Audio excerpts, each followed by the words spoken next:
सावन का महीना आते ही पूरा देश भक्तिमय हो जाता है और कावड़ का दौर शुरू हो जाता है। सावन के पहले सोमवार से ही भक्त हरिद्वार के लिए कावड़ लेकर रवाना हो जाते हैं और हमारे देश में कितनी तरह की कावड़ हैं इस पर जानकारी देने के लिए आचार्य पंडित रोहित वशिष्ठ हमारे साथ मौजूद हैं। हम उनसे जानेंगे कितने तरह की कावड़ होती है और किस कावड़ का क्या महत्व है। पंडित जी, आपका बहुत बहुत स्वागत है। पंडित जी, हम आपसे जानना चाहेंगे कि कितने तरह की कावड़ होती है और किस कावड़ की क्या मान्यता होती है। जी, कावड़ जो होती है वह सेवा भाव का प्रतीक माना जाता है। भक्त भगवान की सेवा अनेक प्रकार से करते हैं। गंगा जी का और भगवान शिव का गहरा संबंध है। गंगा जी जगत का उद्धार करने के लिए पृथ्वी पर अवतरित हुई हैं। राजा सगर के 60,000 पुत्रों को जब श्रापवश भस्म होना पड़ा, तब सगर के पुत्र और उनके भी पुत्र भगीरथ तपस्या करके गंगा मैया को पृथ्वी पर लेकर के आए थे। भगीरथ जी की तपस्या से गंगा मैया पृथ्वी पर आने के लिए तैयार तो हो जाती है, लेकिन गंगा मैया कहती है मेरे वेग को सहन करना बड़ा कठिन है। पृथ्वी पर गिरूंगी तो सीधे पाताल में जाऊंगी। यदि भगवान शिव कृपा करके मुझे अपनी जटा में धारण करें तो मैं पृथ्वी पर आ सकती हूँ। तो ऐसा ही हुआ। भगीरथ जी ने भगवान शिव से प्रार्थना की। भगवान शिव गंगा जी को अपनी जटा में धारण करते हैं और एक जटा निकाल करके एक जटा के समान जलधारा पृथ्वी पर छोड़ते हैं। वही जलधारा पूरी पृथ्वी को पावन करती है। तो गंगा जी से भगवान शिव का अभिषेक करने का संबंध हजारों लाखों वर्षों पुराना है। भक्त लोग गंगा जी का जल अपने कलशों में भर करके भगवान को चढ़ाते हैं। जल को कलश में भर करके भगवान शिव तक के लाने की प्रक्रिया को कावड़ कहा जाता है। कावड़ अनेक प्रकार की होती है, जैसे एक सामान्य कावड़, दूसरी खड़ी कावड़, तीसरी डाक कावड़, चौथी डंडी कावड़ जिसको दंड कावड़ कहते हैं। तो सामान्य कावड़ में कावड़िया जल भरता है। यात्रा करते हुए सब में सामान्य नियम होते हैं, कुछ विशेष नियम होते हैं। तो यात्रा करते हुए कावड़िया जल भर करके चलता है। सामान्य नियम यह होते हैं कि उसको नशा करना पूर्ण रूप से वर्जित होता है, सात्विक भोजन करना है, शिव की भक्ति से परिपूर्ण रहना है, प्रतिदिन स्नान करना है, स्नान करके कावड़ की पूजा करनी है, जल की पूजा करनी है, भगवान का स्मरण पूर्वक यात्रा को करना है। उसमें पद यात्रा करते हैं, पैदल चलते हुए गंतव्य तक पहुंचते हैं। दूसरी कावड़ होती है खड़ी कावड़। उसमें एक व्यक्ति नहीं, 2 व्यक्ति की आवश्यकता होती है।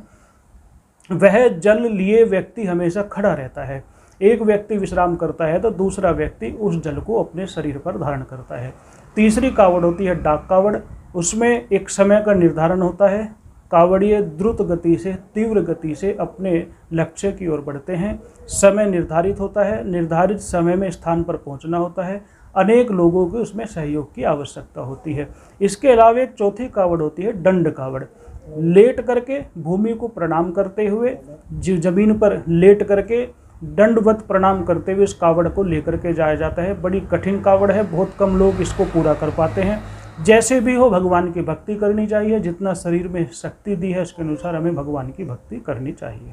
पंडित जी, आपसे एक चीज़ और जानना चाहेंगे कि ऐसा भक्त क्या करें कि कावड़ खंडित ना हो। शिव स्मरण पूर्वक कार्य करें तो कावड़ खंडित नहीं होगी। नशे से दूर रहें, मांस, मदिरा, लहसुन, प्याज आदि को त्याग दें।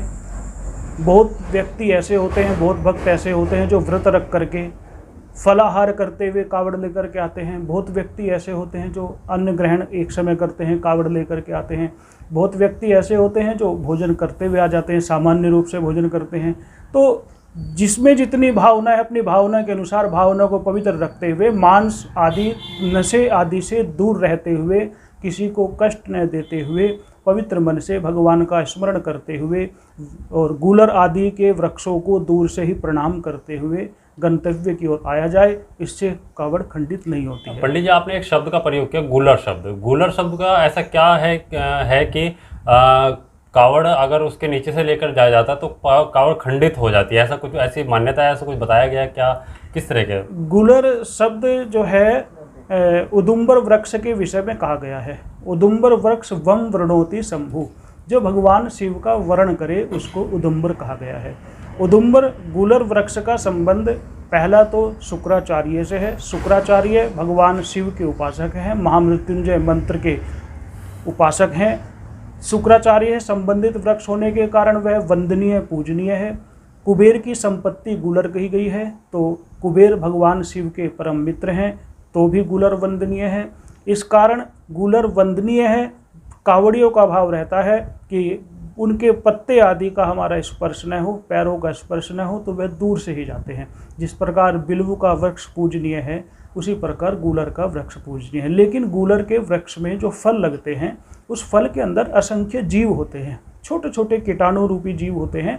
वो जीव कीट रूपी जीव होते हैं। वो जीव यदि पैर के नीचे आ जाएंगे तो जीव हत्या होगी। तो यही कारण है कि शिव भक्त किसी प्रकार के पाप से दूर रहते हुए उस वृक्ष को दूर से ही प्रणाम करके उसके नीचे आने का प्रयास नहीं करता। और ऐसा माना जाता है गूलर के वृक्ष के नीचे आने से कावड़ खंडित हो जाती है। उसका यही कारण है।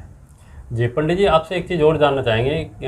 आज रात 12 बजे से डाक कावड़ की शुरुआत हो चुकी है और भक्त किस तरह की सावधानियां बरते हरिद्वार तक जाते हैं और वहां से फिर डाक कावड़ लेकर अपने गंतव्य की ओर जाते हैं, समय सीमा किस तरह की रहती है, क्या कुछ इसके बारे में जानकारी देंगे? कावड़ के विषय में विशेष बात ध्यान रखने योग्य है कि पवित्रता के साथ कावड़ को धारण किया जाता है। मलमूत्र आदि त्याग करके स्नान करने का नियम है।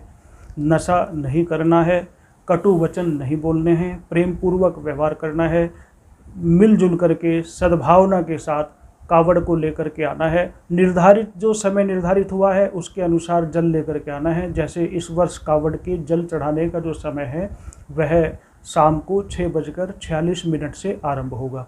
त्रयोदशी और समाप्त होती है, चतुर्दशी आरंभ होती है, तभी से कावड़ियों का जल चढ़ता है। तो उस समय तक कावड़िए जल लेकर के अपने स्थान पर पहुंच जाएं। जैसा कि मान्यता है कि सिर के ऊपर से कावड़ न उतारें, परिक्रमा के क्रम से कावड़ को घुमा सकते हैं और कावड़ को भूमि पर न रखें। और डाक कावड़ में ध्यान देने योग्य बात यह है कि जब कावड़िया दौड़ता है तो शिव का स्मरण करते हुए दौड़े और दूसरे को कावड़ सौंप करके फिर वो दूसरा कावड़िया दौड़ता है। इस प्रकार अनेकता में एकता की भावना को रखते हुए डाक कावड़ को पहुंचाया जाता है। पंडित जी, कल शिवरात्रि है और भक्तों को किस तरह से पूजा अर्चना करनी चाहिए और किस तरह की सावधानी बरतनी चाहिए? भगवान शिव की पूजा अनेक प्रकार से होती है। भगवान के भक्त अपने भाव के अनुसार भगवान की पूजा करते हैं। भगवान शिव की पूजा में अभिषेक का विशेष महत्व है। कहा गया है जल धारा शिव प्रिय। भगवान शिव को जल की धारा बहुत अधिक प्रिय है। तो भगवान शिव को अभिषेक करें, दूध से, दही से, घी से, शहद से और मीठे से, गंगा जल से अभिषेक करें। वस्त्र चढ़ाएं, यज्ञोपवीत चढ़ाएं, चंदन का तिलक लगाएं, अक्षत चढ़ाएं, पुष्प चढ़ाएं, बिल्व पत्र चढ़ाएं, धूप दिखाएं, दीपक दिखाएं, फल आदि चढ़ाएं, भगवान को प्रणाम करें, परिक्रमा करें। भगवान शिव की परिक्रमा आदि होती है। जलहरी को उल्लंघित नहीं किया जाता, लंघा नहीं जाता। तो जलहरी को लगे बिना जलहरी के पास से वापस आ जाएं, इस प्रकार शिव की परिक्रमा करें। विशेष रूप से भगवान शिव के लिए नमः शिवाय इस मंत्र का जप अवश्य करें। जी बहुत बहुत धन्यवाद पंडित जी आपका। और ये थे हमारे साथ आचार्य वशिष्ठ रोहित वशिष्ठ, जिन्होंने तमाम कावड़ के ऊपर जानकारी देते हुए हमें बताया। और आज रात 12 बजे से ही डाक कावड़ की शुरुआत हो चुकी है। पंडित जी ने सावधानी बरतते हुए बताया कि कावड़ को कभी भी सिर के ऊपर से ना लेके जाएं, उसकी परिक्रमा करते हुए एक कंधे से दूसरे कंधे तक लाएं और किस तरह की सावधानियां बरतनी चाहिए पंडित जी ने हमें बताया।